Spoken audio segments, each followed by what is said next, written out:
Sir, may I stay here for just one night? Who are you? He asked calmly. And why are you standing outside my gate in the middle of a snowstorm? The girl looked up at him with wide eyes. My name is Annie. Her voice shook. I got lost. Daniel frowned slightly. You got lost? Around here? She nodded. My mom works at a factory. What factory? The electronics plant on South Halsted. Daniel knew the place immediately. A large assembly facility on the south side that employed hundreds of contract workers. And you walked all the way from there? No, sir, Annie said quickly. I went there to find my mom. The wind gusted harder, pushing snow across the driveway. Daniel crossed his arms against the cold. Why would you go there this late? Annie looked down at the coat she was holding. But she wasn't wearing it.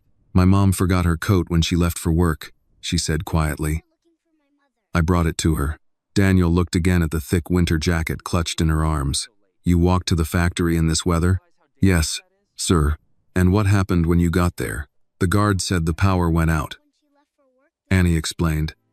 They moved the workers to another building. Did he tell you where? She nodded. He pointed down the street and said to keep walking. Daniel glanced down the road, where the storm had erased nearly all visibility. So you tried to follow the directions? Yes. And then you got lost. Annie nodded again. Snow continued gathering on her shoulders. Daniel noticed something else. Her small hands were bright red from the cold. He pointed at the coat. Why aren't you wearing that? Annie hugged it tighter. It's my mom's. That coat would keep you warm. She shook her head immediately. I don't want to get it dirty. The answer hung in the air between them. Daniel studied her face for a long moment. You said you were trying to find the other factory building, he said. Do you know where it is? Annie shook her head slowly. No, sir. Daniel turned and pointed down the road. The industrial district is about 2 miles that way, he explained. If the workers moved operations, it would probably be near the old shipping warehouse. He paused. You could follow that road until you reach the main intersection. Annie looked in the direction he pointed. The road disappeared into darkness and snow. Her small shoulders began to shake harder. For a moment, she didn't move. Then she looked back at him. Her voice came out in a whisper. Sir, I don't think I can go any farther tonight. Daniel said nothing. The snow is too heavy, she continued.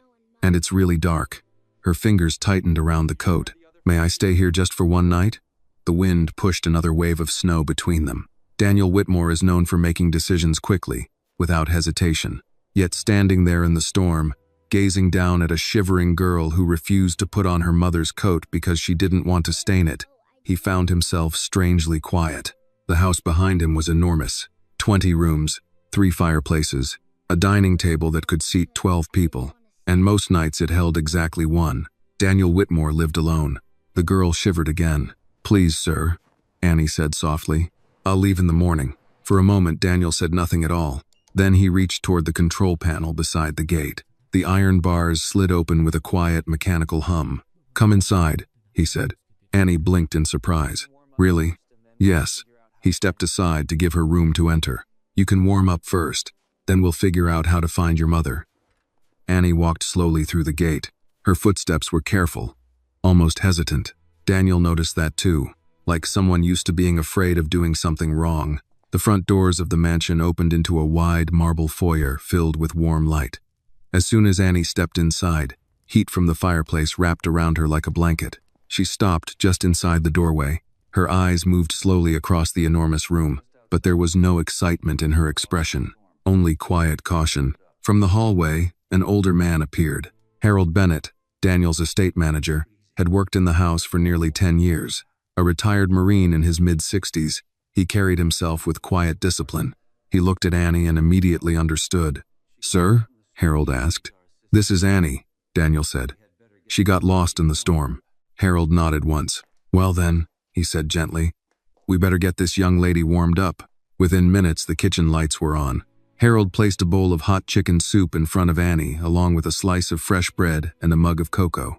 Steam rose from the bowl. Annie stared at the food for a moment before picking up the spoon.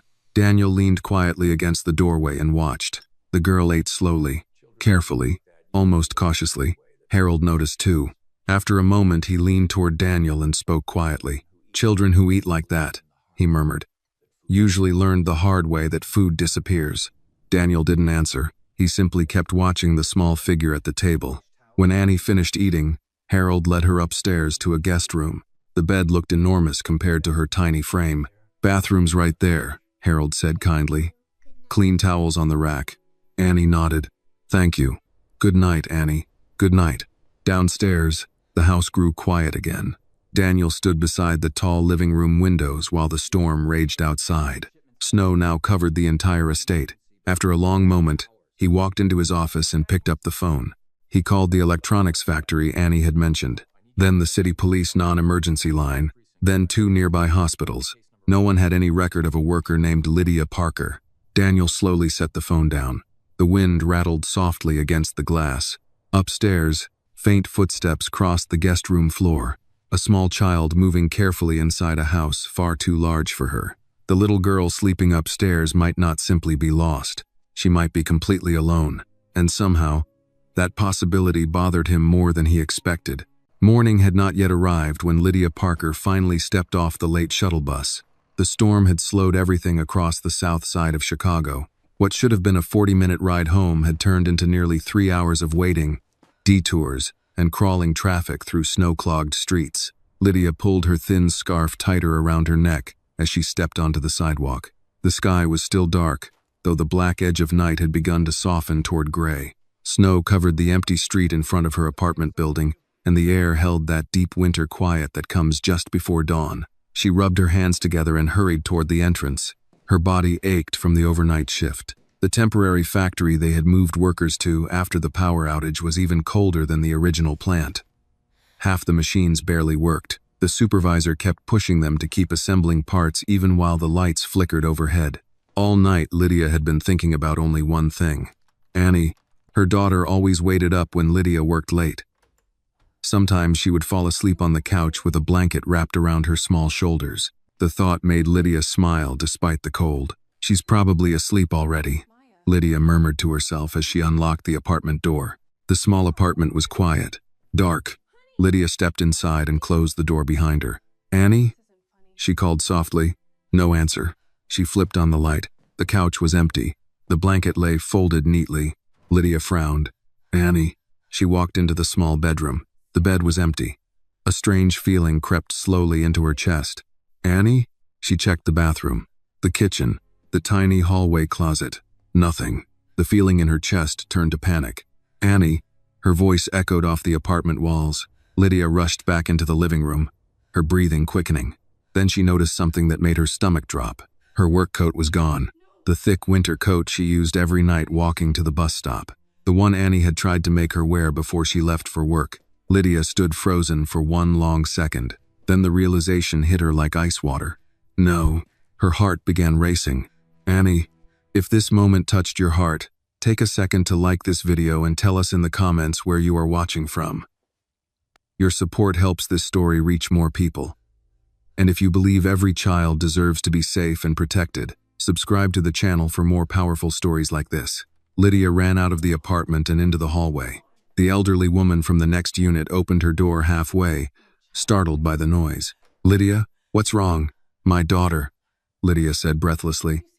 "Have you seen Annie tonight?" The woman shook her head. "No, honey." Lydia's voice trembled. "She must have come looking for me." "Oh, Lord." The neighbor stepped fully into the hall.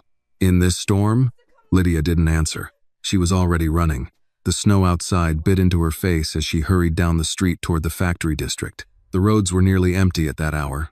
Her boots slipped against the icy sidewalk as she moved faster, ignoring the burning in her lungs. Every terrible possibility rushed through her mind. A child lost in the storm. Cars. Strangers.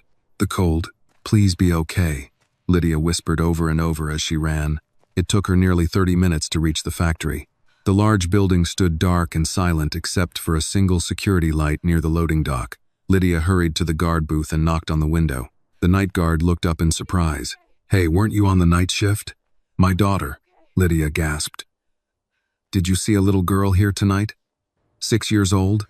The guard frowned. "A little girl?" "Yes, Annie. She might have come looking for me." The man suddenly straightened. "Oh." "Yeah." Lydia grabbed the edge of the window. "You saw her? Couple hours ago." Her heart nearly stopped. She came asking about the workers who moved to the temporary building. "Where is she?" "Well," the guard said slowly, I told her the direction the trucks went. Lydia's voice cracked. You sent a 6-year-old walking into a snowstorm? I figured she had someone with her. She didn't. Lydia turned and ran again before the man could say anything else. The streets were even quieter now. Snow covered everything. Street signs, parked cars, sidewalks. Lydia ran down the road the guard had pointed out. Her breath came in ragged bursts as she searched every corner, every doorway. Annie, her voice echoed across the empty street. No answer. Minutes passed. Then she saw an older man clearing snow in front of a small house. Lydia rushed toward him. Excuse me, sir, have you seen a little girl walking around here tonight? The man looked up. Little girl? Yes, about this tall. Lydia held her hand low to show Annie's height. Curly hair, red sneakers. The man nodded slowly. Yeah, I saw someone like that earlier. Lydia's heart jumped. Where? She was walking down the road toward the big houses. Which way? The man pointed down a long street leading toward the wealthy suburban edge of the district. That way, toward the gated estates. Lydia didn't wait another second. She ran again. The sky had begun to lighten slightly now. Faint gray dawn crept slowly across the horizon. After several blocks, she saw something that made her stop. In the distance stood the tall iron gate of a massive estate. Tire tracks marked the snow near the entrance, and beside the gate, Lydia's heart froze. She saw small footprints in the snow, child-sized. They led up to the gate, and then disappeared inside. For a moment, Lydia couldn't breathe. Annie, panic surged through her chest.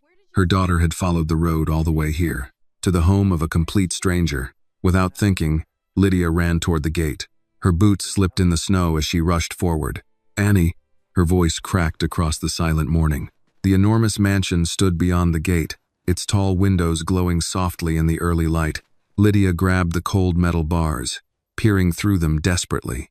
Annie, inside the house, somewhere beyond the long snow-covered driveway, a small girl was waking up at a kitchen table with pancakes and hot cocoa. But Lydia didn't know that yet. All she knew was that the last person anyone had seen her daughter with was standing somewhere inside that mansion, and the thought alone filled her with a kind of fear no winter storm could match. Daniel Whitmore was halfway through his first cup of coffee when Harold entered the breakfast room and stopped just inside the doorway. Sir, the old man said quietly, there's a woman at the gate. Daniel looked up. Harold rarely sounded unsettled, but there was something in his voice that made Daniel set the cup down at once. What woman? She's calling for Annie. At the kitchen table, Annie froze. The fork slipped from her small hand and clattered softly against the plate. My mom? She was already halfway out of the chair before Daniel answered. He rose immediately. Stay here a moment. But Annie was no longer listening. Her face had changed so quickly it startled him. Fear, hope, relief, all rushing across it at once. She slid off the chair and ran toward the hallway, the sleeves of the borrowed sweater hanging past her wrists. Annie, Daniel said more firmly. This time she stopped, but only barely, turning toward him with wide, desperate eyes. That's my mom, she whispered. I know it is. Daniel nodded once. All right. He took his coat from the chair near the door and slipped it on. Harold, bring her. The three of them moved quickly through the foyer. Annie's small footsteps echoed sharply on the marble floor. Outside, dawn had finally begun to break over the snow-covered estate, turning the sky pale gray. Daniel pressed the gate control, and the iron bars began to slide open. The woman on the other side rushed forward before they had fully parted. She was young, far younger than Daniel had expected. No more than 28, maybe 30. Her coat was too thin for the weather, her gloves mismatched, her boots stained with snow and salt. Her face looked hollow with exhaustion, and panic was written so clearly across it that Daniel recognized it before she spoke a single word. Then Annie cried out, Mom! The little girl ran straight past Daniel and into the woman's arms. Lydia Parker dropped to her knees in the snow and held her daughter so tightly it looked as though she feared Annie might vanish if she loosened her grip. Oh, baby, Lydia whispered, her voice breaking. Oh, God. Annie. Annie. Annie clung to her mother's neck. I'm sorry, Mom. I got lost. I tried to find you. Lydia pulled back just enough to look at her face, touching her cheeks, her hair, her shoulders, checking her with trembling hands the way only frightened mothers do. Are you hurt? Did anybody hurt you? Annie shook her head quickly. No, Mom. Lydia's eyes were wet now, but she blinked hard and stood, one hand still on Annie's shoulder as though she couldn't bear to let go. Then she turned toward Daniel. Whatever gratitude she might have felt was buried beneath something stronger. Fear. Protective fear. She took one small step back, putting Annie partially behind her. "Are you Mr. Whitmore?" she asked. Daniel nodded. "Yes." Her mouth tightened. "My daughter spent the night here." It was not an accusation exactly, but it was close enough to one that Daniel understood it well. "She arrived at the gate during the storm," he said evenly. "She was freezing." Lydia looked down at Annie. "You came here alone?" Annie nodded.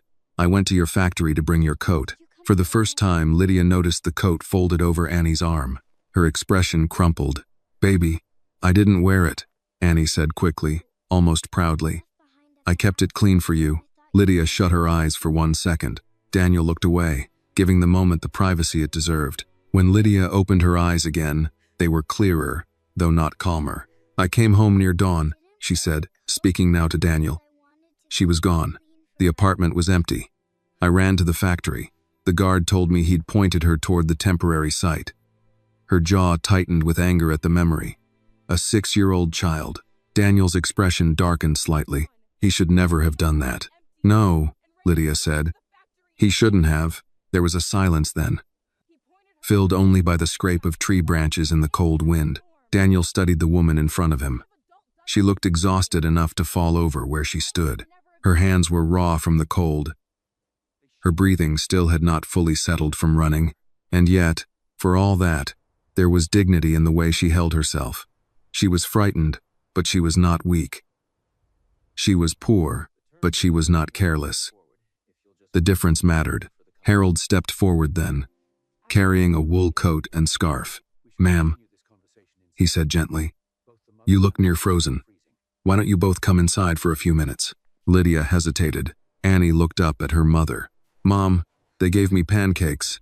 It was such a child's sentence, so simple, so earnest that Lydia let out a sound that was almost a laugh and almost a sob. Daniel spoke more quietly than before. "She's safe here." Lydia looked at him for a long moment, as though weighing something in silence. Then, perhaps because she had run through half the city before sunrise and no longer had the strength to argue with kindness, she nodded. "All right," she said. "Just for a minute. Inside." The warmth of the house wrapped around Lydia the way it had Annie the night before. She stopped just beyond the foyer, looking around the vast room with the same caution her daughter had shown. But unlike Annie, Lydia seemed less overwhelmed by the luxury than wary of it. People who have gone without for too long often understand that wealth has rules of its own. Harold led them back into the kitchen. He set another cup of coffee on the table and placed fresh eggs and toast on a plate for Lydia without asking whether she was hungry. She murmured a thank you, but did not touch the food right away. Annie returned to her chair, suddenly brighter now that her mother was there. She pushed half a pancake toward Lydia. "You can have some, Mom." Lydia smiled faintly. "You eat it, baby." Daniel remained standing near the window, giving them room.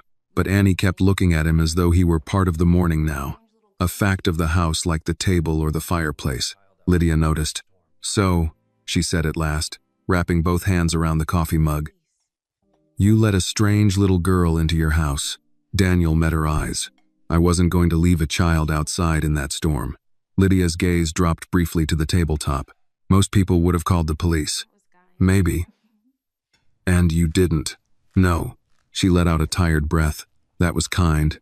Daniel did not answer. He was not accustomed to being described that way. After a moment, Lydia finally took a bite of toast. She ate slowly, as Annie had the night before. Daniel noticed that too. "What happened at the plant?" he asked. Lydia looked up. "The power failed around 9:30. They shut down half the line and sent some of us to a temporary site west of the rail yard." "Why wasn't that recorded anywhere?" Daniel asked. A bitter smile touched her mouth. "Because contract workers don't get recorded the way real employees do." The sentence sat heavily in the room. Harold turned away to give them privacy, though his face had tightened. Daniel folded his arms. "You're saying the company moved workers in the middle of a storm, with no proper transportation and no clear paper trail." Lydia shrugged, the motion small and tired. "I'm saying that if something happens to women like me, nobody notices until it's inconvenient." Daniel looked at her then not as the frightened mother at his gate, but as part of a system he knew existed and had never been forced to look at this closely. Men like him funded buildings, factories, expansion, but people like Lydia kept the lights on inside those deals, and sometimes, he thought, they did it while remaining almost invisible. Annie had finished eating now.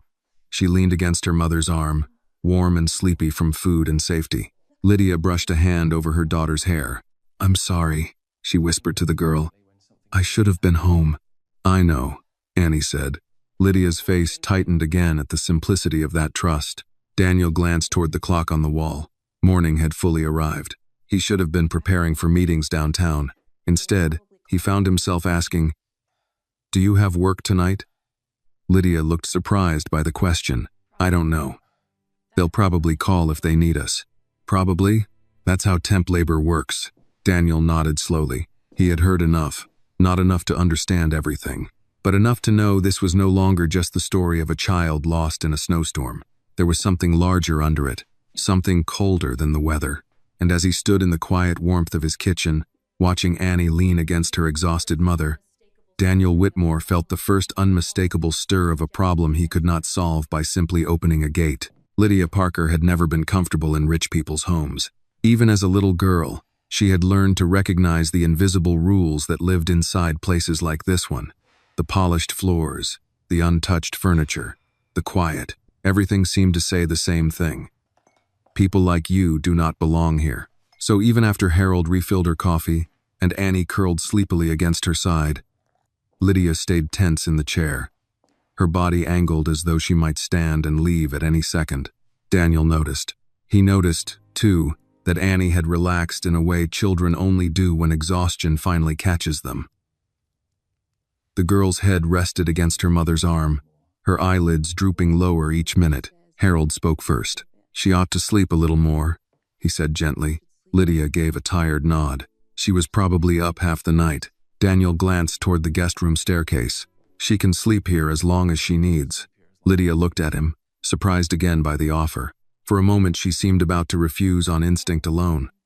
Then she looked down at Annie's small face and let out a slow breath. "All right," she said softly. "Just for a little while." Harold stepped forward. "I'll show her back upstairs." This time Annie didn't protest. She barely opened her eyes as Lydia lifted her from the chair. The child wrapped one arm around her mother's neck and held on. Lydia stood carefully, adjusting Annie against her shoulder. "She's heavier than she looks," Harold said with a faint smile. Lydia almost smiled back. "She's all stubbornness," she murmured. Annie, half asleep, whispered into her mother's coat. "I heard that." For the first time that morning, all three adults smiled. It was a small thing, a brief thing, but it softened the room. Harold led Lydia upstairs to the guest room, and Daniel remained alone in the kitchen. The silence that followed was not the silence he was used to. His usual mornings had a clean efficiency to them. They belonged to schedules, calls, projections, and control. This silence was different, warmer, messier. It held the sound of a little girl's spoon against a plate, the echo of a frightened mother's voice at the gate, the weight of questions he had not expected to carry into daylight. Daniel walked to the window and looked out over the snow-covered grounds. His phone vibrated in his pocket. He glanced at the screen. "Mark Ellis, Chief Operating Officer," Daniel answered. "Mark." "Morning," Mark said briskly. "Roads are ugly, but I can still make the 8:30 if you want to keep the meeting." Daniel looked toward the staircase. "No. Push it to this afternoon." There was a brief pause. "That's unlike you. Then enjoy the novelty." Mark gave a short laugh. "Everything all right?" Daniel hesitated. There were men he trusted in business. Mark was one of them.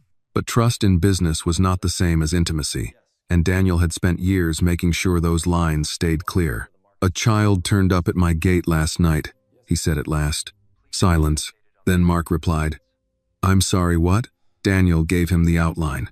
The storm, the girl, the mother. He did not add the part that troubled him most, that he had been unable to stop thinking about it since. Mark listened without interruption. When Daniel finished, Mark said, "Do you need me to send someone? Legal? Maybe? Or one of the foundation people?" Daniel's expression hardened slightly at the suggestion. "This is not a foundation problem."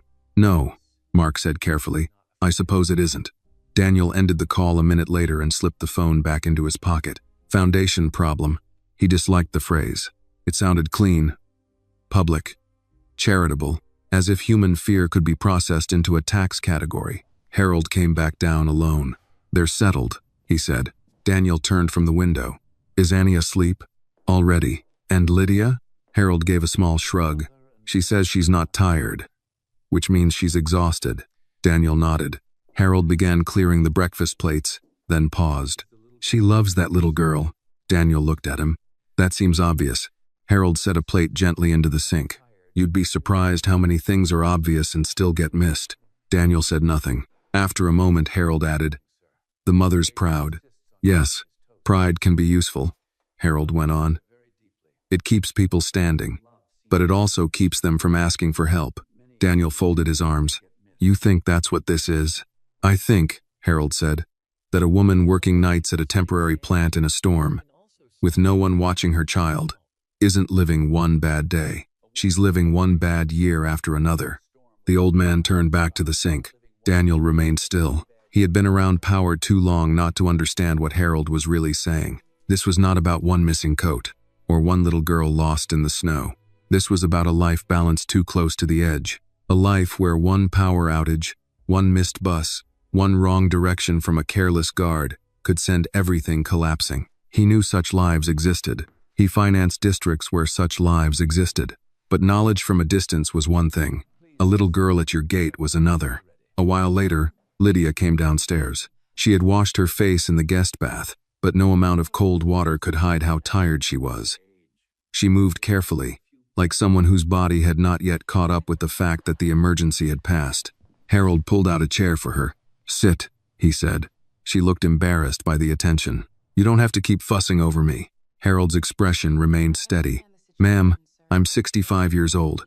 Fussing is one of the few pleasures left to me." That earned a brief laugh from her. She sat. Daniel took the chair across from her. For a few moments, neither spoke. The house was quiet again. Finally, Lydia said, "I should explain." Daniel waited. She clasped her hands around the coffee mug Harold had left for her. "I usually have a neighbor watch Annie when I work late. Mrs. Alvarez, 2 doors down. But her grandson was sick last night, and she had to leave for Cicero around dinner." Lydia stared into the mug. "I thought I'd be home by midnight, maybe 1 at the latest. But then the plant lost power." Lydia nodded. "They moved us across town, with no way to inform family." "That's right." Daniel leaned back slightly. "And no transportation? A shuttle bus. 1 bus for too many workers." Her mouth tightened. "By the time I got home, it was almost dawn." The shame in her voice irritated him more than it should have. Not at her, at the fact that she sounded ashamed for failing in a system designed to fail her first. "You came straight here," he said. "Yes." "How did you know where she was?" "One man near the railroad said he saw a little girl heading toward the estates." Lydia swallowed. "Then I saw her footprints at your gate." Daniel glanced toward the front drive, imagining the small trail vanishing through the snow. Lydia lifted her eyes to his. "I know how this must look." "How does it look?" She hesitated. "Like I can't take care of my daughter." The room went still. Daniel answered more sharply than he intended. "It looks like you worked a night shift during a blizzard and came home to find your 6-year-old gone. Then you ran half the city before sunrise to get her back." He held her gaze. "That is not the same thing." Lydia stared at him. Perhaps she was not used to hearing her life framed without blame. Most poor mothers weren't. Harold, pretending great concentration on the coffee pot, said nothing at all. Lydia's voice was quieter when she spoke again. "You don't know anything about me, Mr. Whitmore." "No," Daniel said. "I know enough." She looked down. "I'm trying." This time the shame was almost gone. In its place was something simpler and harder. "Truth." Daniel nodded once. "I can see that." A silence followed, but it was no longer hostile. Upstairs, somewhere down the hallway, a floorboard creaked softly. Annie turning in sleep, perhaps, or beginning to wake. Lydia heard it too. Her eyes moved instinctively toward the ceiling. Everything in her body still pointed toward the child. Daniel noticed that, and for reasons he did not care to examine too closely, it affected him. He rose from his chair. "I'd like the name of the company that contracted your labor," he said. Lydia blinked. "What?" "The labor contractor." the one moving workers between sites without notice. She stared at him in confusion. Why? Daniel slipped one hand into his pocket. Because I'd like to know who believes this is an acceptable way to run a business. Lydia gave a tired, humorless little laugh. In this city? Lots of people. Daniel's expression did not change. Then I'll begin with one. She looked at him for a long moment, clearly unsure whether to trust what she was hearing. That uncertainty, he thought, was earned. The world had trained people like Lydia not to expect help from men like him. Finally, she named the company, Midwest Industrial Staffing. Daniel knew the name. Not well, not personally, but enough. Enough to know it supplied temporary labor to several manufacturing districts his firm had once invested in indirectly. Something cold settled into place in his mind. Not outrage exactly. Outrage was emotional. This was cleaner than that, more deliberate, the beginning of attention. And Daniel Whitmore had built his life on one hard truth. When he finally gave something his full attention, it rarely remained unchanged for long. By 9 o'clock that morning, the roads were mostly clear. The city plows had pushed the worst of the snow into gray ridges along the curbs, and the first real traffic of the day had begun to move again. From the window of his study, Daniel Whitmore watched black sedans and delivery trucks inch along the distant road beyond the estate. Behind him, Lydia Parker sat on the edge of one of the leather chairs, her hands wrapped around a second cup of coffee she had barely touched. The room felt strangely divided. Everything in it spoke of money, dark walnut shelves, framed architectural drawings, a Persian rug muted with age and taste. And then there was Lydia, still wearing the borrowed wool coat Harold had pressed on her, her boots drying on a mat by the door, her face pale with fatigue. Daniel stood near the window, phone in hand. Across from him, his assistant's voice came through the speaker. Midwest Industrial Staffing is registered out of Naperville, she said. Paper ownership leads to a holding company, but the active contracts are in Cook County. They provide temporary labor for manufacturing, warehousing, and packaging facilities. Daniel's tone remained even. Current legal complaints? A few wage disputes, 2 workers' compensation claims, 1 wrongful termination suit that settled last year. Anything involving transportation failures, worker relocation, or emergency site transfers. A brief pause. Nothing filed publicly, but I can have legal dig deeper. Do that. He ended the call. Lydia sat very still. You really know how to make people move fast, she said quietly. Daniel slipped the phone into his pocket. Yes, it was a plain answer, but not an arrogant one. Daniel had long ago learned that power sounded most convincing when spoken softly. Lydia looked down at her hands. For people like me, things usually move slow, she said. Or not at all. Daniel turned toward her. Then perhaps that's part of the problem. She let out a short breath that might have been a laugh if she had any strength left for it. Harold appeared at the study door and knocked once against the frame. Sir, Daniel looked over. Annie's awake, Harold said. She asked for her mother. Lydia was on her feet before the sentence finished. Daniel stepped aside without a word, and she moved quickly down the hall. He followed at a slower pace. Annie was sitting up in the guest bed when they entered. The blanket gathered in her lap. Her hair was rumpled from sleep, and for one disoriented second she looked around the room like a child trying to remember where the world had gone. Then she saw Lydia. Mom. Lydia crossed the room in 3 fast steps and sat on the bed, gathering Annie into her arms. I'm right here, baby. Annie buried her face in her mother's shoulder. I thought maybe I dreamed you. Lydia held her tighter. No, you didn't dream me. Daniel remained by the doorway. The room was bright with late morning light, the snow outside reflecting white against the walls. Annie's small sneakers sat near the heater vent, where Harold had placed them to dry. Her mother's coat hung neatly over a chair, still clean. That seemed to matter. Annie pulled back enough to look at Lydia. Did you get in trouble at work? Lydia brushed a hand over her daughter's hair. Not yet. The answer was honest enough that Daniel noticed it. Children, he thought, knew when adults lied to make things prettier than they were. Better the truth, if the truth could be carried gently. Annie looked toward Daniel then. Are we going home now? Lydia followed her gaze. The question sat in the room longer than it should have. Home. Daniel had assumed that was the obvious next step. Return mother and daughter to the apartment. Close the matter. Go downtown. Resume life. But that had been before Midwest Industrial Staffing. Before Lydia's explanation. before the realization that one bad bus, one broken power line, one careless guard had nearly put a 6-year-old child on the evening news. Lydia answered first. Yes, baby. We're going home. Annie nodded, but there was no excitement in it. She simply accepted the plan the way children from precarious homes often do, with obedience instead of security. Harold, standing just behind Daniel, seemed to sense the same thing. I packed some sandwiches, he said, for the road, and a few groceries. Lydia stood carefully. You didn't have to do that. No, Harold replied, but I did. She looked as if she might object again, then saw Annie watching her and chose not to. By the time they reached the front hall, Daniel had made up his mind. I'll drive you. Lydia turned. That isn't necessary. I know. The answer left little room for debate. 10 minutes later, Daniel was behind the wheel of his Range Rover, heading south with Lydia in the passenger seat and Annie in the back.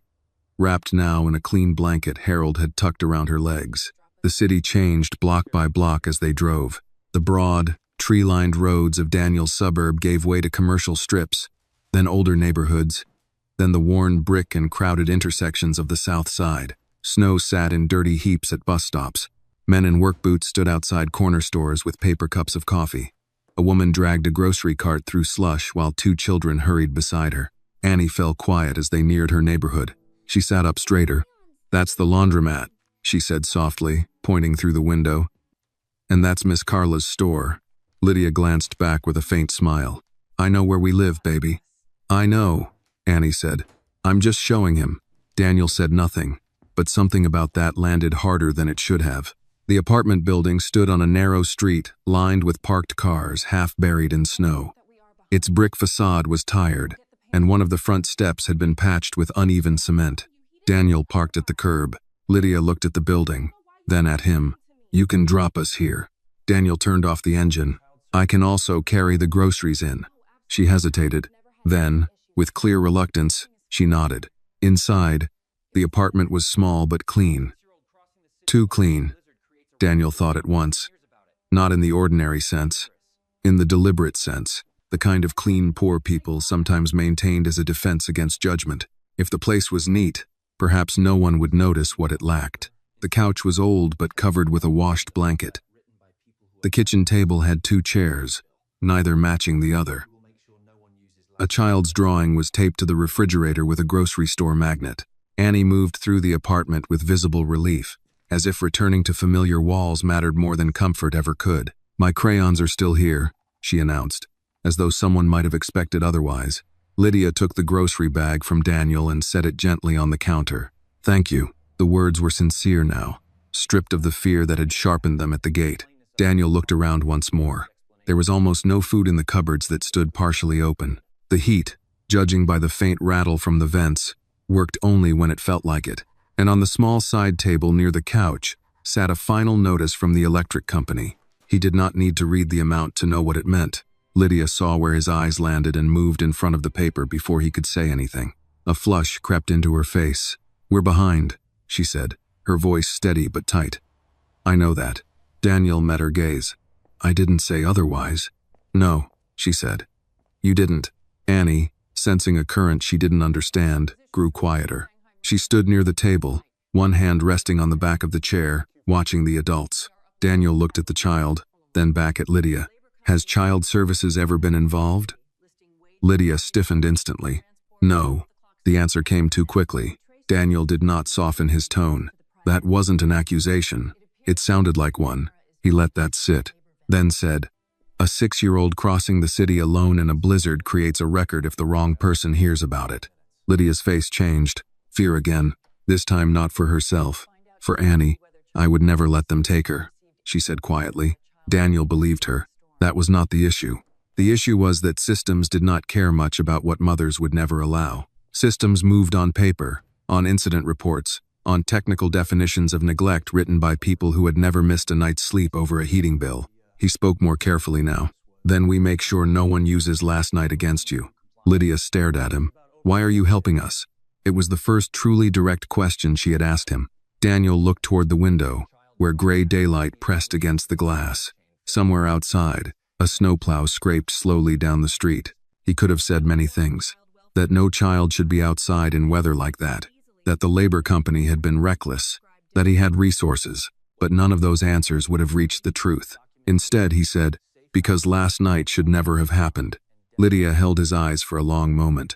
Then she nodded once. Not trust. Not yet, but the beginning of something just before it. And Daniel Whitmore, standing in a cramped apartment on the south side with metide snow darkening the cuffs of his trousers, understood with sudden clarity that he had crossed a line he would not easily step back over. By early afternoon, Daniel Whitmore was back in the city. The Range Rover moved through downtown Chicago beneath a pale winter sky, past glass towers and stone facades dusted with leftover snow. Traffic had regained its usual rhythm. Men in long wool coats hurried into office buildings. Delivery trucks blocked half the lanes. A CTA bus groaned to a stop at the curb, releasing a wave of tired faces into the cold. It was a world Daniel understood. Predictable. Ordered. Built on contracts, deadlines, leverage. Yet, as he pulled into the underground garage of Whitmore Development, his mind was still in Lydia Parker's apartment on the south side. The overdue electric bill, the nearly empty cupboards, the way Annie had stood quietly by the table when the adults' voices changed. The image followed him all the way into the elevator. When the doors opened on the 32nd floor, his executive assistant, Claire Donnelly, was already waiting with a tablet in one hand and a legal pad in the other. She was in her early 50s, sharp-eyed, silver blonde, and so efficient she often seemed to know Daniel's schedule before he did. You canceled 2 meetings, moved 1, and your 3 o'clock is downstairs 10 minutes early, she said, as they walked. Also, Mark Ellison has asked twice whether this is the kind of situation that requires corporate counsel. Daniel handed her his coat without breaking stride. Tell Mark, it requires patience. Claire gave him a brief sideways glance. That sounds expensive. It usually is. They entered his office, a long glass-walled corner suite overlooking the river. The view had once given Daniel satisfaction. Proof of distance traveled, proof of control. Today it looked strangely irrelevant. Claire set the tablet on his desk. I had legal do a preliminary search on Midwest industrial staffing. The short version is ugly. Daniel sat. Go on. They've had multiple complaints filed through state labor channels over the past 3 years. Wage delays, unsafe transport, off-the-clock site transfers, and improper housing deductions in a few warehouse contracts. She tapped the screen and turned it toward him. Most of it gets buried in arbitration. Daniel skimmed the page, and there it was again. The same pattern he had seen 100 times in different industries. Nothing dramatic enough to make headlines, nothing clean enough to prosecute easily. Just enough exploitation spread across enough desperate people to make a great deal of money for someone who never had to ride the bus home in a storm. Who owns them? He asked. Claire's mouth tightened. Officially, a holding group in DuPage County. Unofficially, it traces back through 3 shell companies to a private equity fund you've probably had lunch with. Daniel looked up. Name, Halberd Capital. That made him pause. He knew Halberd. Not well, but well enough. They financed aggressive labor reduction models in manufacturing and logistics. Men who like to talk about efficiency, as if people were a leak in the pipe. Any current contracts connected to my firm? Daniel asked. Claire hesitated just slightly. 1. The word landed like a stone. Where? Riverside Tech Park expansion. Temporary cleanup and overnight setup crews. Daniel's jaw tightened. That project was one of Whitmore Development's largest current commercial builds. He knew every major number tied to it, but temporary labor contracts sat several levels below executive review, outsourced, delegated, boxed away under operational management. Convenient. He stood and walked toward the window. Below him, Chicago moved in its usual restless lines. The river was dark steel beneath the winter light. The city looked permanent from up here. It never did from the bottom. Sir? Claire asked carefully. Daniel spoke without turning. Get me the site manager for Riverside. And Mark. 5 minutes. Claire nodded and moved toward the door, but stopped when he said her name. Claire. She turned back. He waited a beat. Also find out whether Child and Family Services received any report about a child wandering during last night's storm. Claire's expression changed almost imperceptibly. Not surprise. Concern. I'll make discreet calls, she said. When she left, Daniel stood alone in the office. For a brief moment, the glass around him reflected his own image back at him. Dark suit, controlled posture. The familiar face of a man built for authority. He had spent years making sure nothing entered his life that could not be managed. But Annie Parker had entered his life the way storms entered cities, without permission. A knock sounded at the door. Mark Ellison came in first, broad-shouldered, mid-40s, tie loosened, always carrying the energy of a man perpetually 2 seconds from impatience. Behind him came Tom Berenger, the operations manager for Riverside Tech Park. A thinner man in his 50s with a cautious expression and the habit of smoothing his tie whenever he felt cornered. Mark closed the door behind them. "You've got everybody nervous," he said. "Good," Daniel replied. Tom sat only after Daniel motioned for him to. Daniel remained standing. "Midwest Industrial Staffing has a subcontract at Riverside." Tom blinked. "Yes, for overnight turnover and temporary industrial prep." "Who approved them?" Tom shifted. "Procurement did. Standard labor vendor rotation." Daniel's gaze sharpened. "Then why do they have unresolved labor complaints in 3 counties? Tom opened his mouth, then closed it again. Mark stepped in. "Daniel, if this is about compliance, legal can review.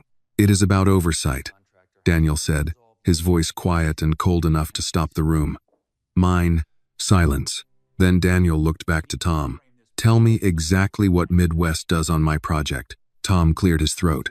"They handle short-term crews, cleanup, freight sorting, post-storm recovery, limited assembly support, mostly night shift, transportation, in some cases, emergency transfer procedures. I'd have to check." Daniel's tone did not change. "Check now." Tom pulled out his phone with fingers that suddenly looked less steady. While he searched, Mark looked at Daniel more carefully. "This is about the child, isn't it?" Daniel did not answer. Mark exhaled slowly. "I thought so." Tom found the file and stared at the screen. "There's a clause for alternate site deployment during outages or weather events." He looked up uneasily. "Workers are to be notified by text and directed to temporary transfer points." "Transfer points," Daniel repeated.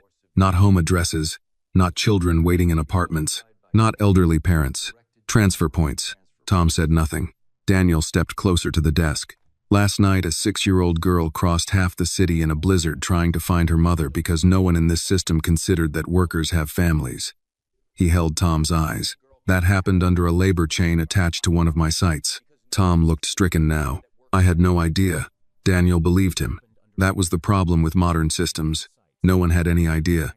Responsibility was shaved down, passed off, divided into pieces so small no single person ever had to feel the whole weight of the harm. Mark leaned back in his chair, arms crossed. "So what do you want to do?" Daniel answered immediately. "Freeze Midwest at Riverside pending review." Tom stared. "That could delay the schedule." Daniel looked at him. "And?" Tom lowered his eyes. Mark, to his credit, almost smiled. "There's the man I recognize." Daniel ignored him. "Second," he continued, "I want every subcontractor on every active Whitmore site reviewed for labor complaints, transport failures, and emergency relocation protocols. I want human beings attached to the paperwork, not just numbers." Tom nodded quickly. "Yes, sir."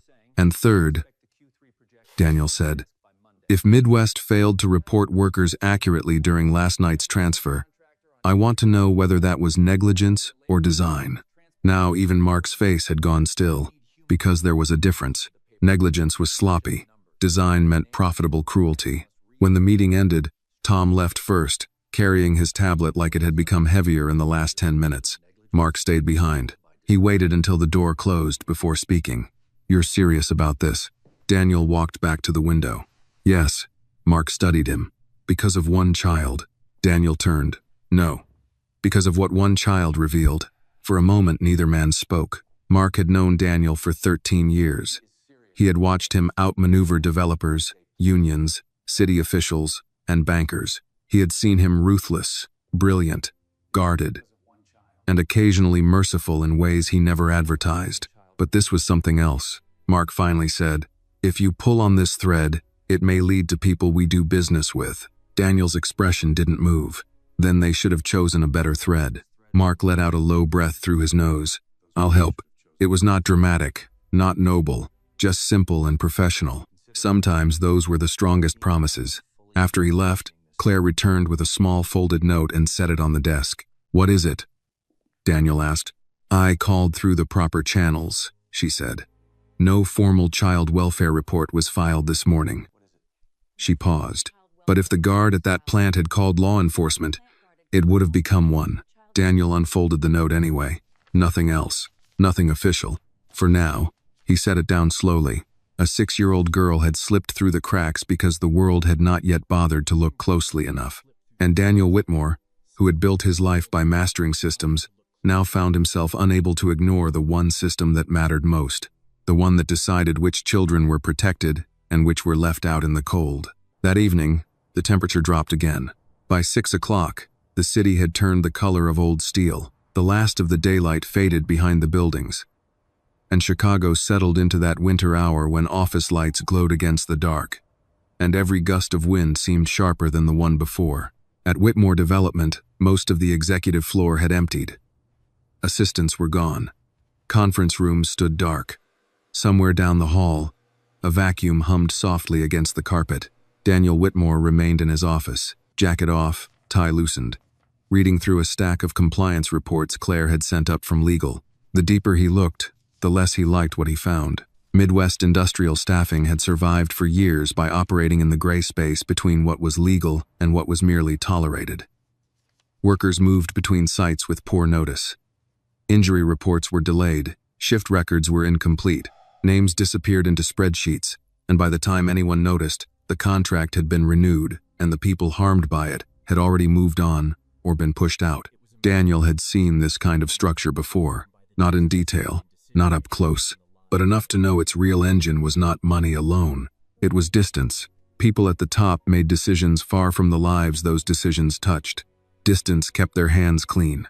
Distance turned suffering into overhead. He closed the folder and leaned back in his chair. Then his phone buzzed. A text from Harold. The mother called. She says Annie wants to thank you for the blanket. Also, the apartment heat is out again. Daniel stared at the message for 2 seconds too long. Then he called. Harold answered on the second ring. Sir, when did she call? 10 minutes ago. What exactly did she say? She called to thank us. Sounded embarrassed to be calling at all. Harold paused. She mentioned the radiator in the apartment building stopped working sometime this afternoon. Building manager says they're trying to get someone out there tonight. Daniel stood and walked to the window. Below him, traffic moved in long bands of red and white along the river. And Annie? Lydia said the little girl's pretending it's an adventure. Daniel shut his eyes briefly. Children did that. They turned hardship into play when they could. It was one of the crueler miracles of childhood. What else? He asked. Harold's voice grew quieter. She also said she may lose tomorrow's shift if she doesn't come in tonight.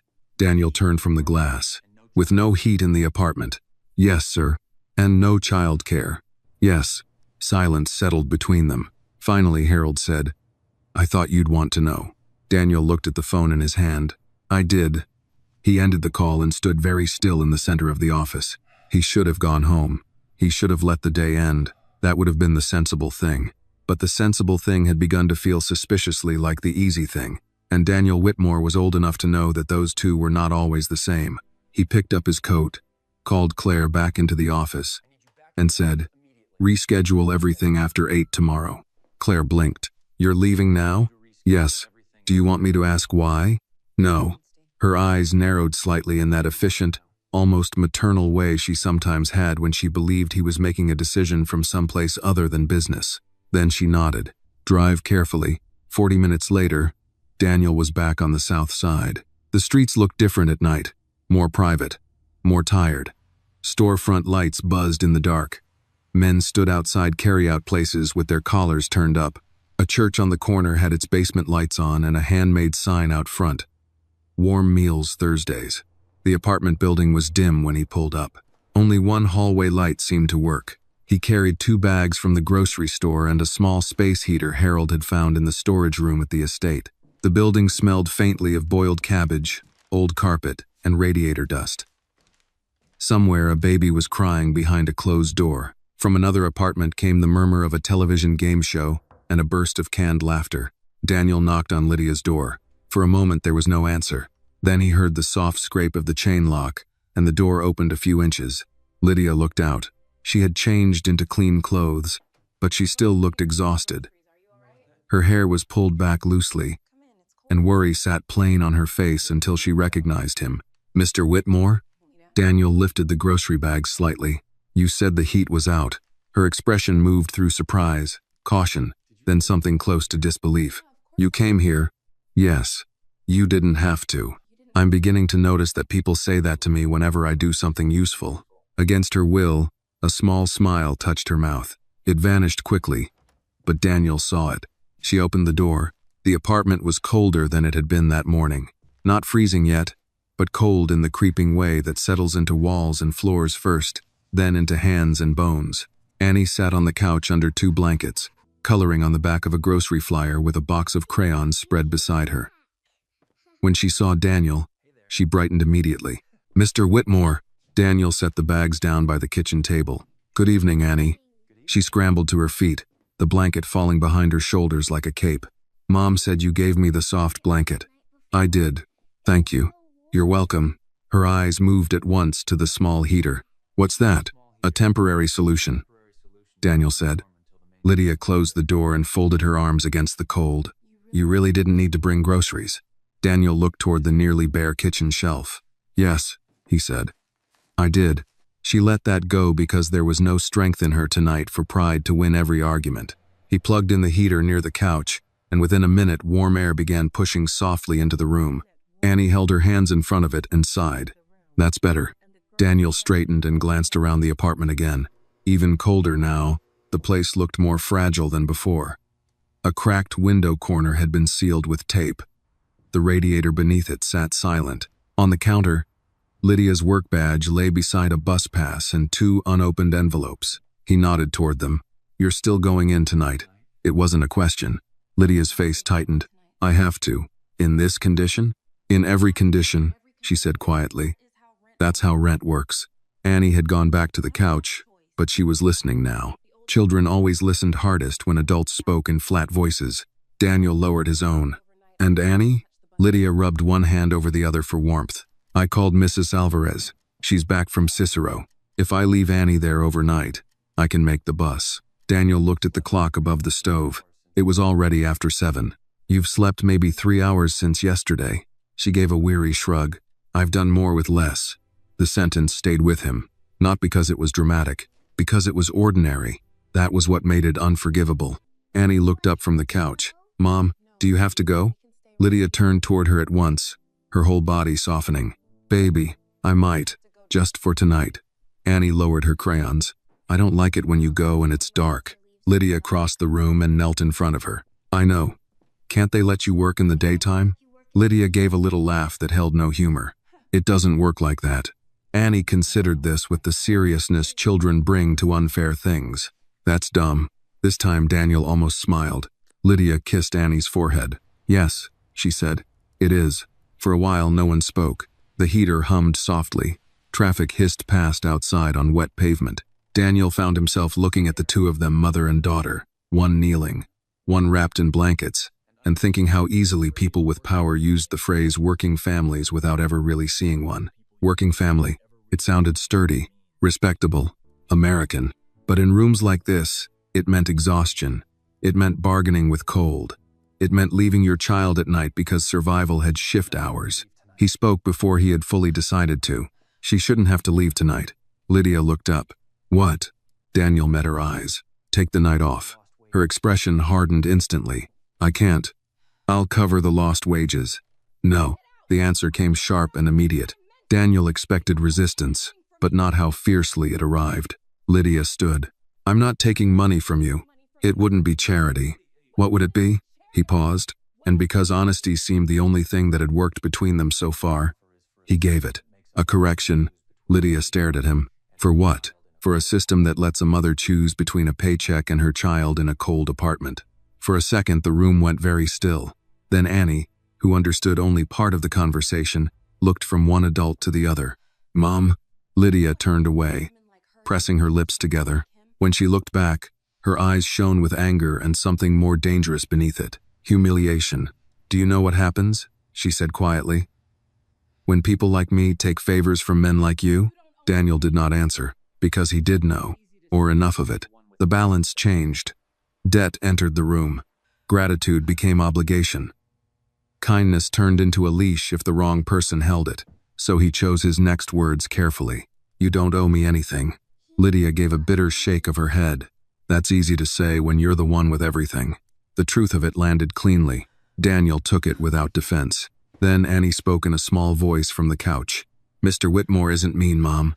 Neither adult moved. Lydia shut her eyes for one brief second, as if the innocence of that statement hurt more than the argument had. When she opened them again, the anger had thinned. Not gone, but thinned enough for exhaustion to show through. Daniel said, more quietly now, I'm not asking for trust. I'm offering one night. Lydia looked at him, then at Annie, then at the heater pushing warmth into the room, and for the first time since he had knocked, she looked less like a woman defending herself and more like a woman calculating what she could afford to refuse. Lydia stood beside the kitchen table with one hand resting on its worn edge, as if she needed something solid to hold her up. The apartment was still cold despite the little heater humming near the couch. It helped, but only in a small circle. Outside that circle, the room remained winter-hard. The walls felt thin, the windows looked tired. Everything about the place seemed to say the same thing Daniel had been thinking since morning. One setback here was never just one setback. Annie sat very still beneath the blanket, her crayons untouched in her lap. Daniel did not move. He had learned long ago that people under pressure could hear movement as force.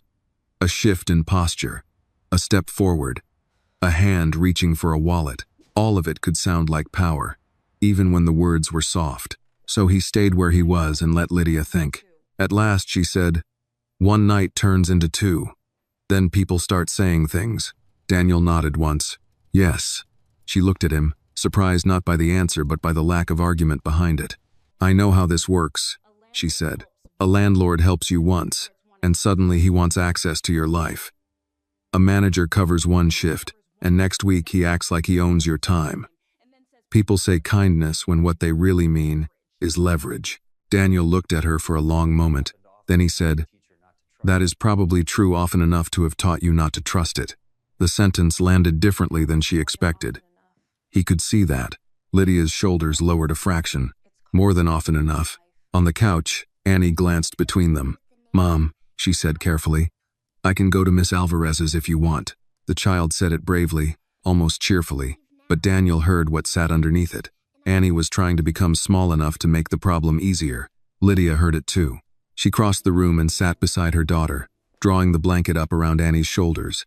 You shouldn't have to keep adjusting your whole life around grown-up mess, she murmured. Annie leaned into her. It's okay. No, Daniel thought. It isn't. But he did not say that aloud. Lydia looked back at him. What exactly are you offering? Daniel answered with precision, because he knew precision was one way to make help feel less dangerous.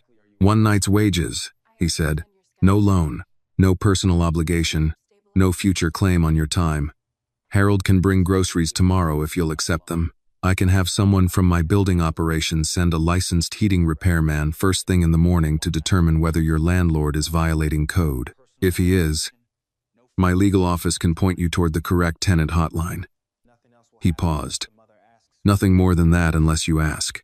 Lydia stared at him. Even Annie had gone quiet. Daniel continued.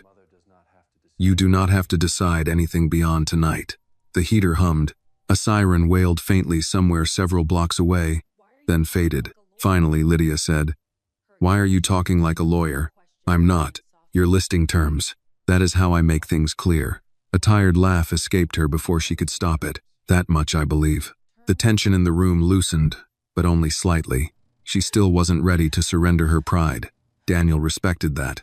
Pride, in rooms like this, was often the last furniture left standing. Annie touched Lydia's sleeve. I don't want you to go if the heat's broken.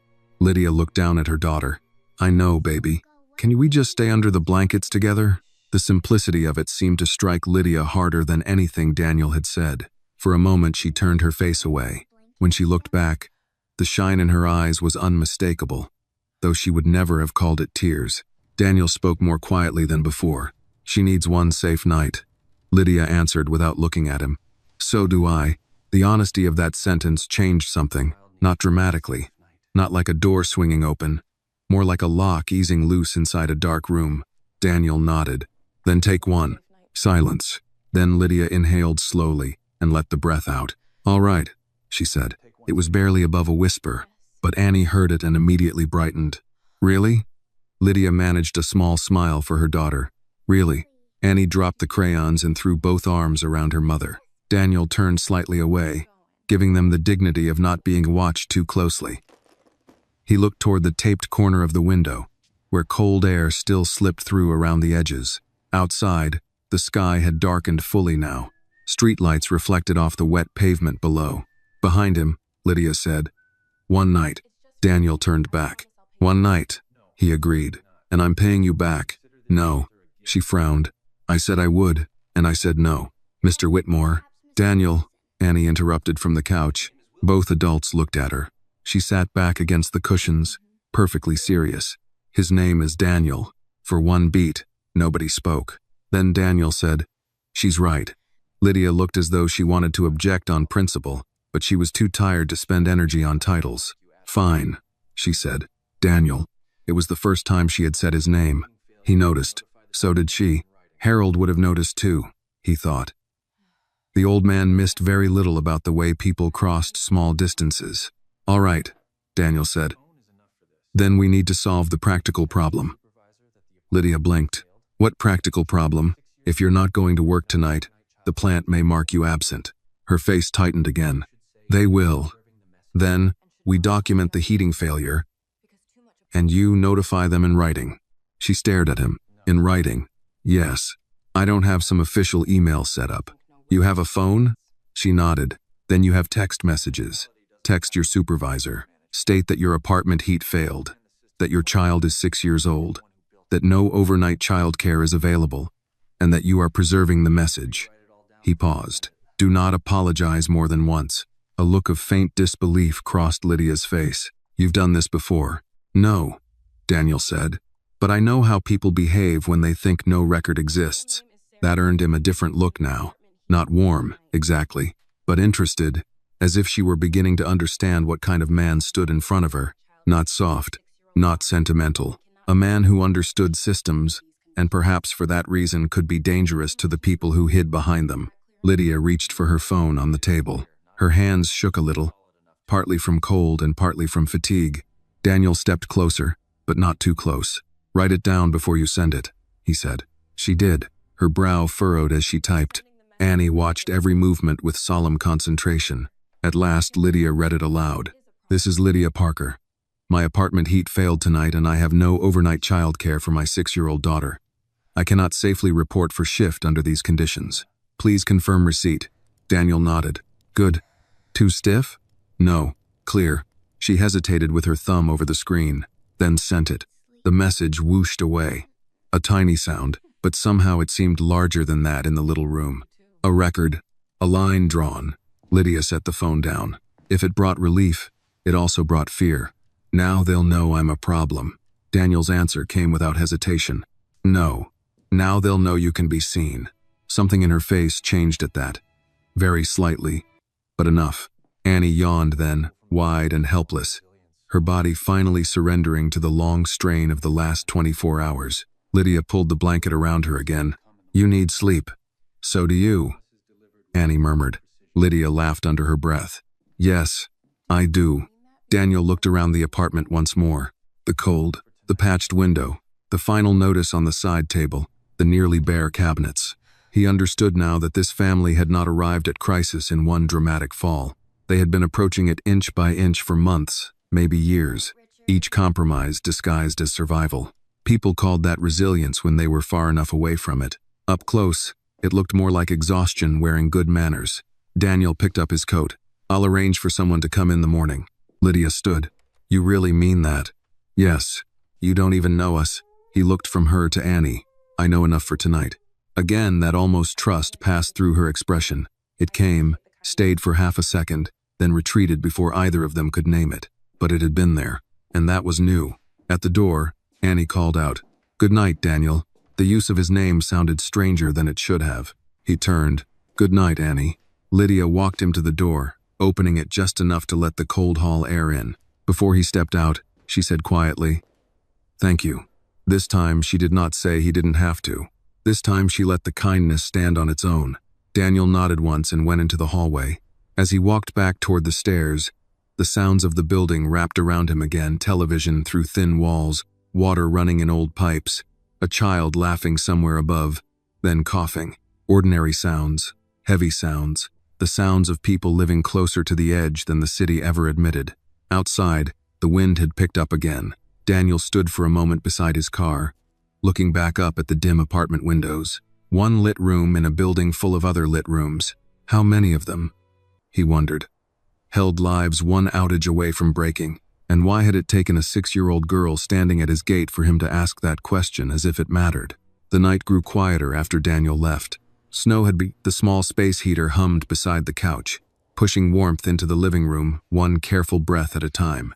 It was not the kind of heat that filled a house. It was the kind that fought for every inch. But to Annie, it felt like victory. She stretched her hands toward it and sighed happily. It's like sitting next to a little sun. Lydia smiled faintly from the kitchen table. You've never even seen the real sun up close. I saw it in science class, Annie replied confidently. It's huge. Lydia laughed softly. The sound surprised her. It had been a long time since laughter came easily inside this apartment. She wrapped both hands around the mug of tea she had made and watched her daughter settle deeper into the couch cushions. The blanket Harold had given them looked too clean and too soft for the worn room around it. Everything about today still felt unreal. Yesterday morning, she had been worrying about overtime shifts and late rent. By last night, her daughter had been wandering through a blizzard, and now a billionaire had walked through her front door, carrying groceries and a heater like it was the most ordinary thing in the world. Lydia shook her head. Life didn't usually move in such strange directions. Annie yawned again. Mom? Yes, baby. Are you sure you're not going to work tonight? I'm sure. The girl relaxed instantly. Good. Within minutes, her eyelids grew heavy again. Lydia helped her slide fully under the blankets, tucking the edge gently beneath Annie's chin. The child barely stirred before sleep claimed her. Lydia stayed beside the couch a long time after that, watching, listening, making sure Annie's breathing stayed deep and steady. Only when she was certain did Lydia finally stand. The apartment felt quieter than usual. The heater's soft whir filled the silence. Somewhere in the building above them, someone walked heavily across a creaking floor. Pipes rattled once in the wall. Normal sounds. Safe sounds. She moved to the small kitchen table and sat again. Her phone rested beside the empty mug. After a moment, it buzzed. Lydia's heart jumped. She grabbed it quickly. A text message from her supervisor. Message received. We'll talk tomorrow. That was all. No anger. No threats. No accusation. But Lydia knew better than to feel relief yet. Tomorrow could mean many things. She placed the phone back on the table and leaned back in the chair, staring at the ceiling. Exhaustion finally caught her. Her body felt like it had been carrying weight for weeks. Maybe it had. She closed her eyes.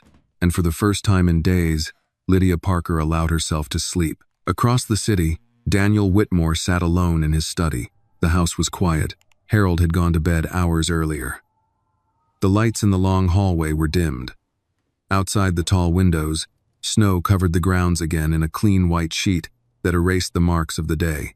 Daniel had not turned on the television. Instead, he sat at his desk with a folder open in front of him. Midwest Industrial Staffing. Claire had sent the expanded report just before leaving the office. Daniel turned another page. Every line looked familiar. Contract numbers, worker counts, rotating night crews, temporary transport logs. On paper, it looked efficient, clean, respectable. But Daniel had learned long ago that paper rarely told the whole truth. He leaned back in his chair and rubbed a hand across his jaw. Then he picked up his phone. Claire, he said when she answered. It was late enough that she sounded surprised. Is everything all right? Yes. You're working. I usually am.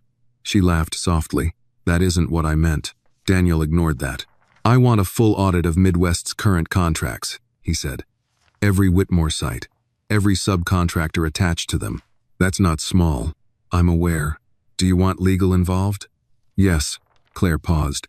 Something tells me this is about more than paperwork. Daniel looked out the window toward the dark grounds. Last night, a 6-year-old girl walked across half the city in a snowstorm trying to find her mother. Claire did not respond immediately.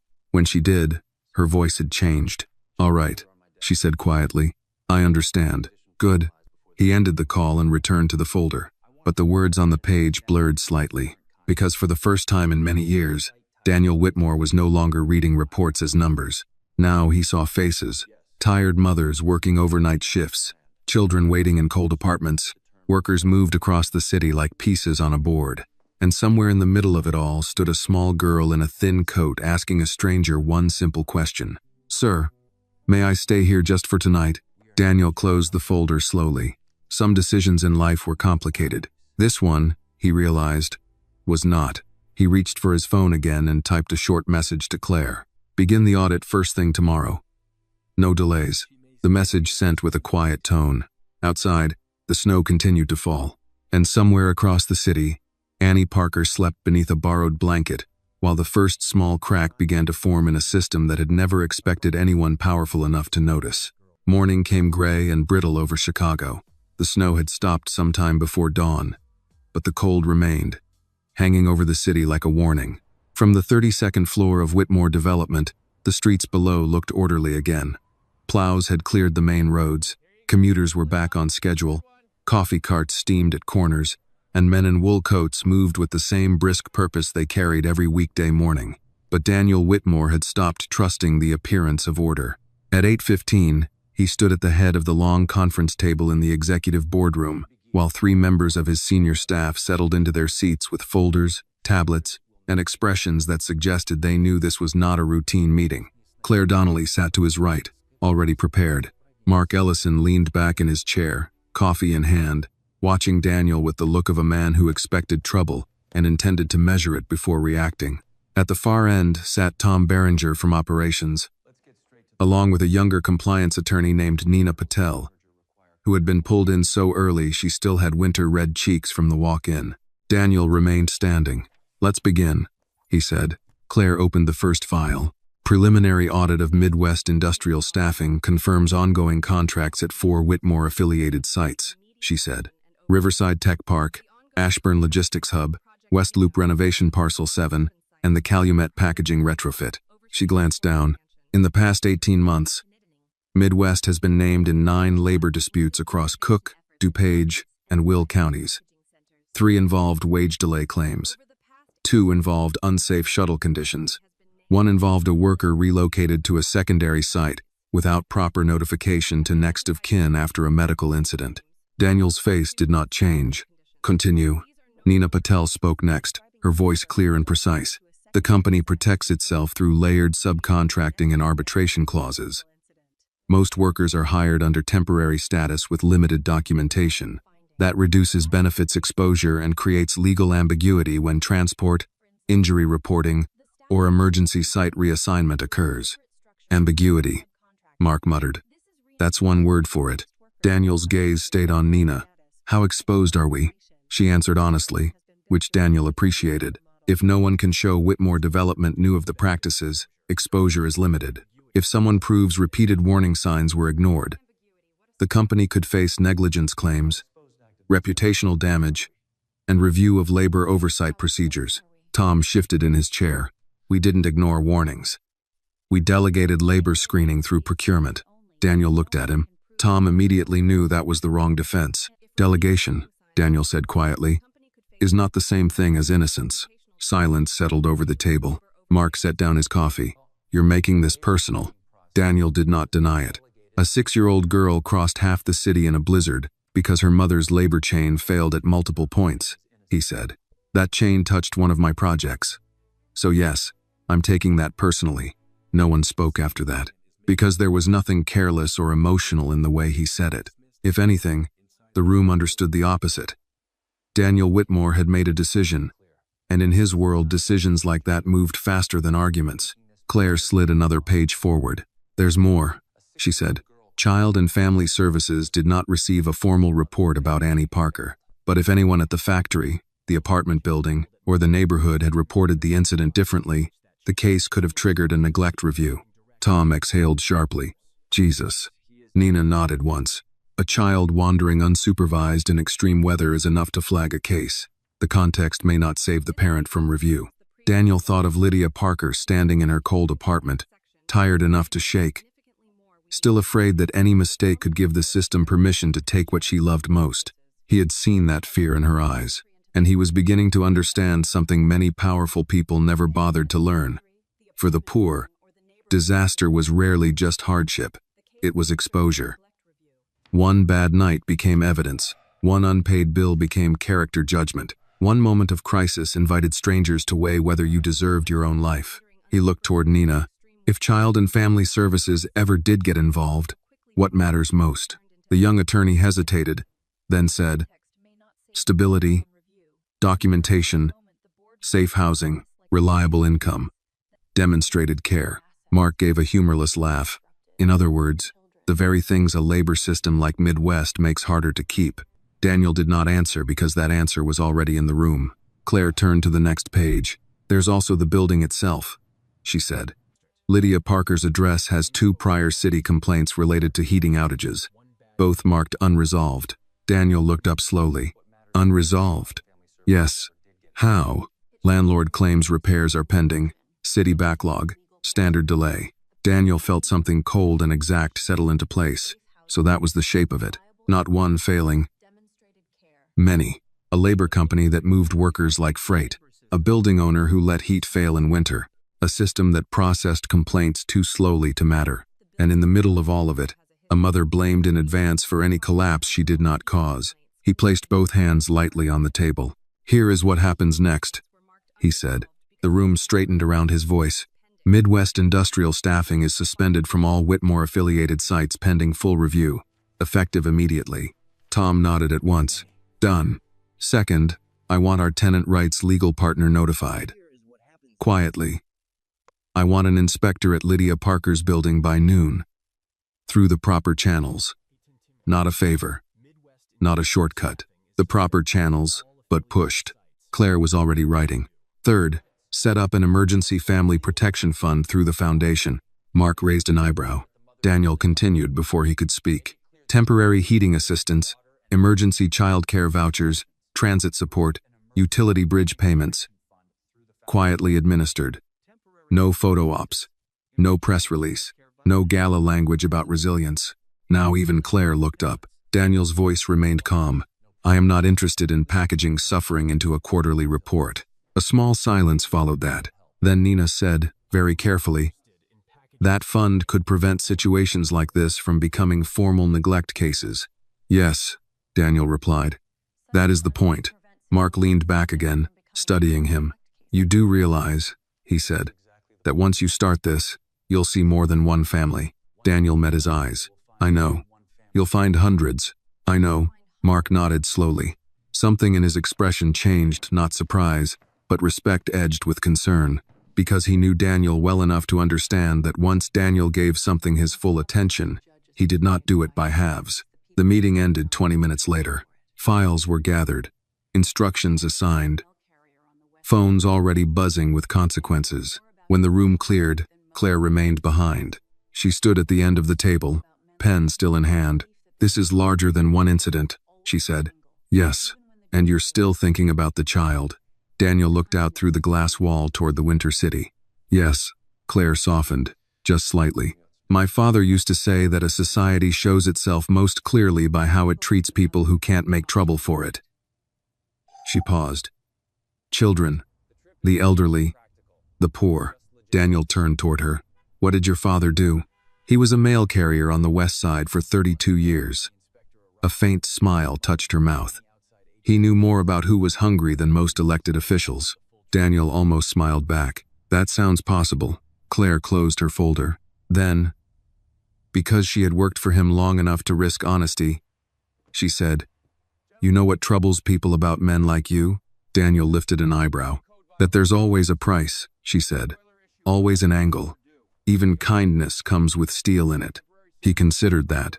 And do you believe that? Claire thought a moment. I believe people like Lydia Parker have been taught to. Daniel said nothing, because that, too, was true. By late morning, he found himself back in the Range Rover heading south again.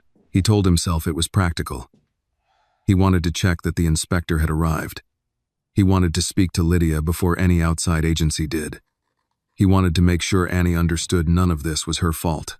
All of that was true, but not complete. The fuller truth sat somewhere deeper, in a place Daniel Whitmore had spent most of his life keeping locked. He did not like the idea of that apartment facing another cold day without someone standing between that family and the machinery already beginning to move around them. When he pulled up to the building, a city inspector's van was already at the curb. Two men in heavy jackets were coming down the front steps with clipboards in hand. One of them nodded when Daniel approached. "Boiler issues real," the man said. "And overdue. Building owners getting cited. How long until heat is restored? Temporary service by tonight if he wants to avoid penalties. Full repair inside 48 hours. Tem." Daniel nodded once. Inside the apartment, Lydia opened the door before he could knock fully, as though she had been standing just on the other side. Her expression was guarded, but different from the day before. Less fear, more fatigue mixed with disbelief. Behind her, Annie sat at the kitchen table drawing with great concentration. A grilled cheese sandwich, cut into triangles on a plate beside her. "Daniel," Lydia said. It was still strange hearing his name from her. "I saw the inspectors outside." "Yes." Her eyes searched his face.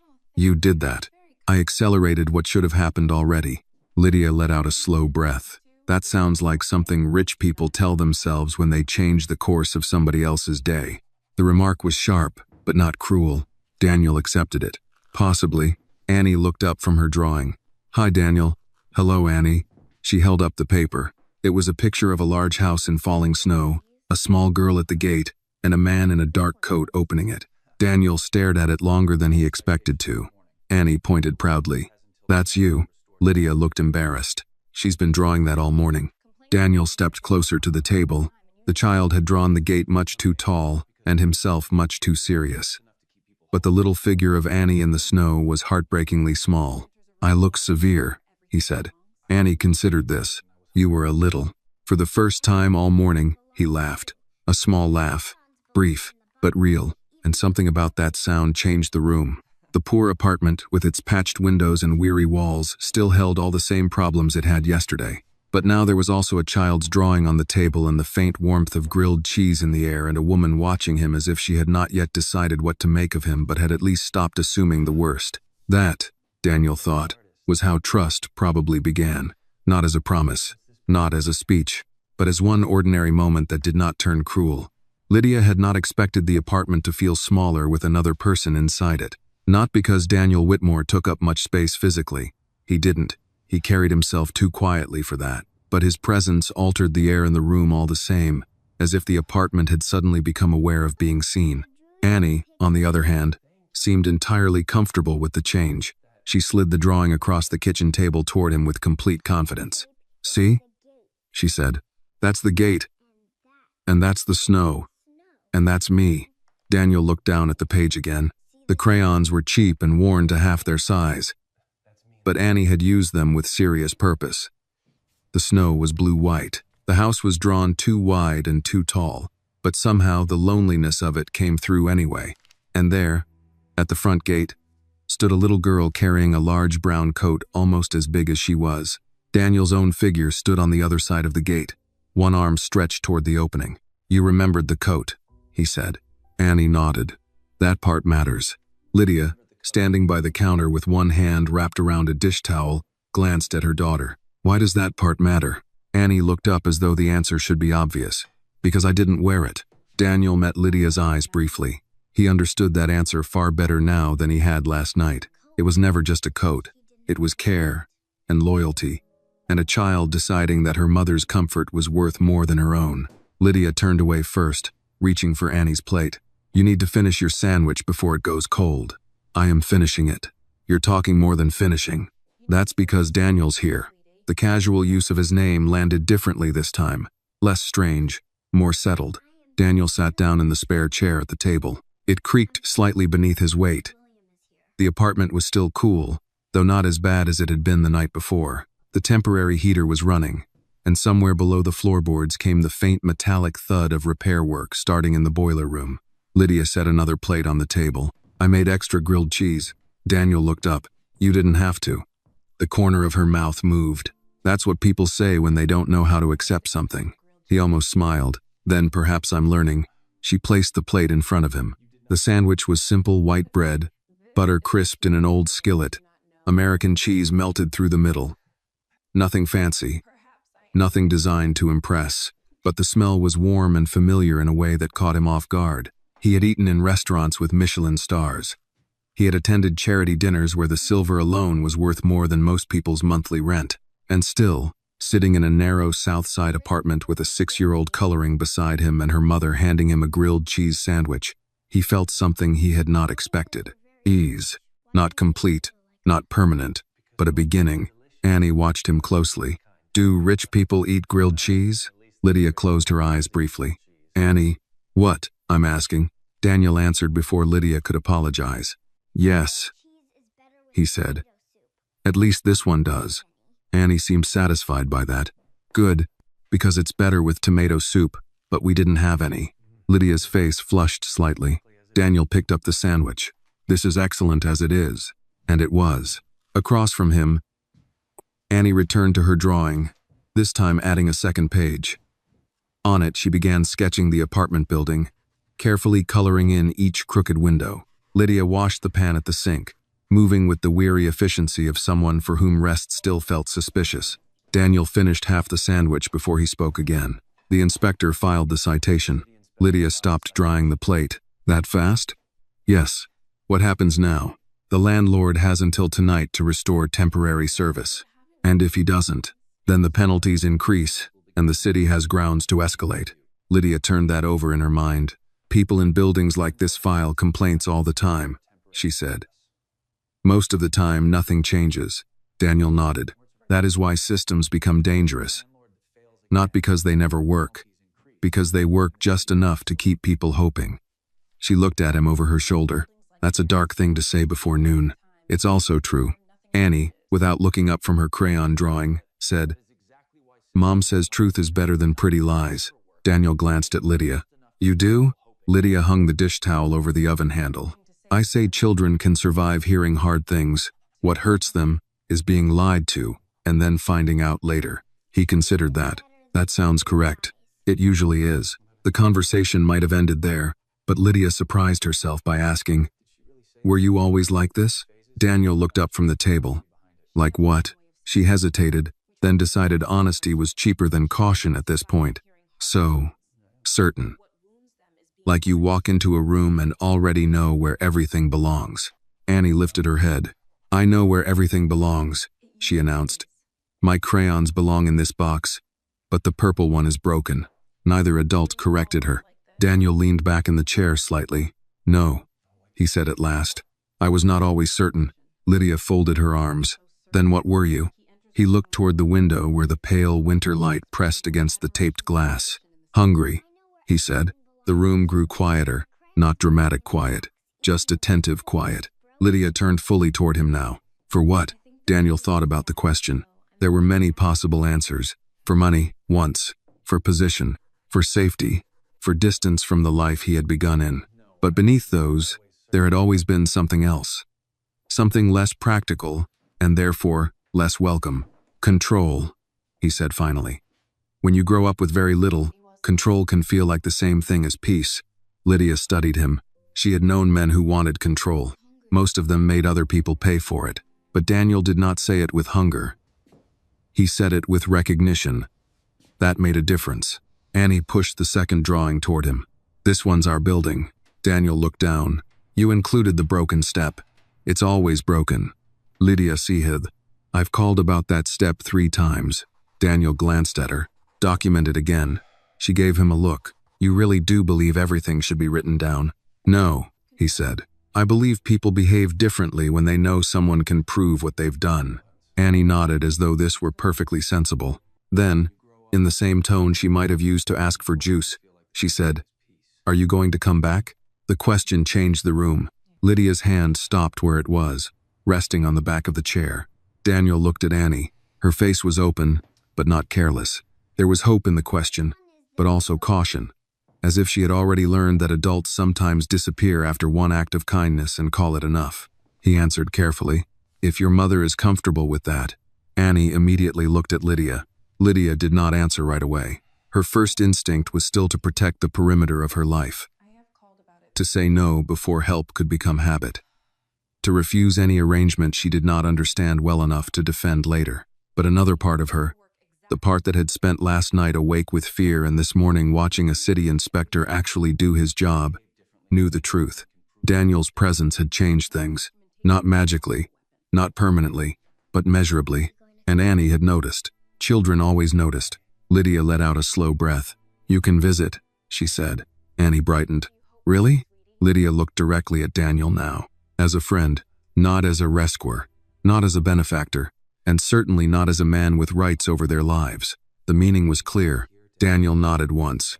As a friend, for the first time since he had entered the apartment, Lydia smiled without forcing it. It was not a big smile. It barely touched one corner of her mouth, but it changed her face enough that Daniel understood why Annie looked for it. Children built whole worlds around small signs of safety. Annie returned to coloring, humming quietly under her breath. Outside, boots thudded in the hallway and the pipes below knocked once, then twice. A moment later, a shutter passed through the radiator beneath the window. All three of them looked at it. Then came the sound, old metal waking up, reluctant but alive. Heat, warmth moved slowly into the room. Lydia stared at the radiator as though it had spoken in a language she did not trust yet. Annie grinned. "It's back." She jumped up from her chair and held both hands over the radiator. "It's really back." Lydia sat down heavily, almost without meaning to. Daniel watched her. The relief on her face was so immediate and so private that he nearly looked away. It was the kind of expression people wore when one more disaster had been postponed, and that postponement felt close enough to grace to count. Lydia laughed then, one hand covering her mouth. "It's ridiculous," she said. "It's just heat." "No," Daniel said quietly. "It isn't." She looked at him, and for a long moment neither of them said anything else, because both of them understood what warmth meant in a Chicago winter. It meant a child sleeping through the night. It meant no second blanket needed. It meant one less choice made in fear. And sometimes, in lives like Lydia Parker's, one less fear was enough to feel like abundance. By late afternoon, the apartment felt almost unfamiliar in the best possible way. The radiator beneath the window clicked and sighed with renewed life, pushing steady warmth into the room. The taped corner of the glass still looked tired. The paint near the ceiling still peeled in one place. The kitchen chairs still didn't match. But heat changed the meaning of things. Cold made every flaw feel like a threat. Warmth turned them back into ordinary inconveniences. Annie understood that before either adult said it aloud. She had taken off the extra blanket and left it folded on the couch.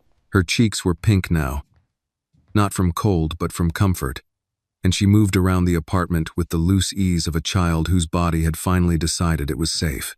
She stood by the radiator for almost a full minute, holding her palms over it like someone greeting an old friend. Then she turned with sudden excitement. "Mom, tonight we can sleep without our socks on." Lydia let out a soft laugh from the kitchen table.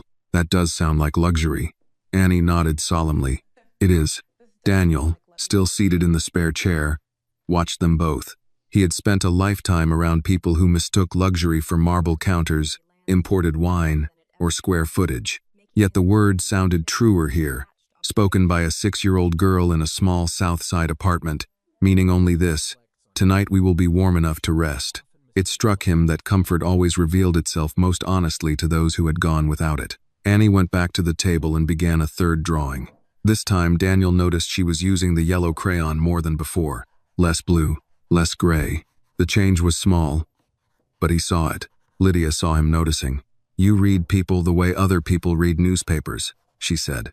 Daniel glanced up. "That sounds like criticism." "It isn't." She leaned back in her chair, studying him. "I just haven't decided yet whether it's a gift or a warning." He almost smiled. "Perhaps it depends on the person." That sounds exactly like something a man with lawyers would say. And what does that sound like? Expensive. This time he did smile. Across the table, Annie looked between them and declared, "You two talk weird." Lydia laughed first. Daniel followed a second later. The sound of all three voices in the apartment landed strangely in the room, as if the walls themselves were not used to holding that much ease at once. For a few minutes no one said anything important. Annie colored. Lydia folded the grocery bags Harold had sent, smoothing each one neatly before sliding it into a drawer. Daniel sat with his hands lightly clasped, listening to the ordinary sounds. Crayons against paper, the quiet rush of heat through old pipes, the muted traffic outside. Ordinary, he thought, was underestimated by people who had too much of it. Then Lydia broke the silence. The supervisor texted again. Daniel looked at her. And? She picked up the phone from the table and read aloud. If you want future shifts, be ready tomorrow night. No exceptions.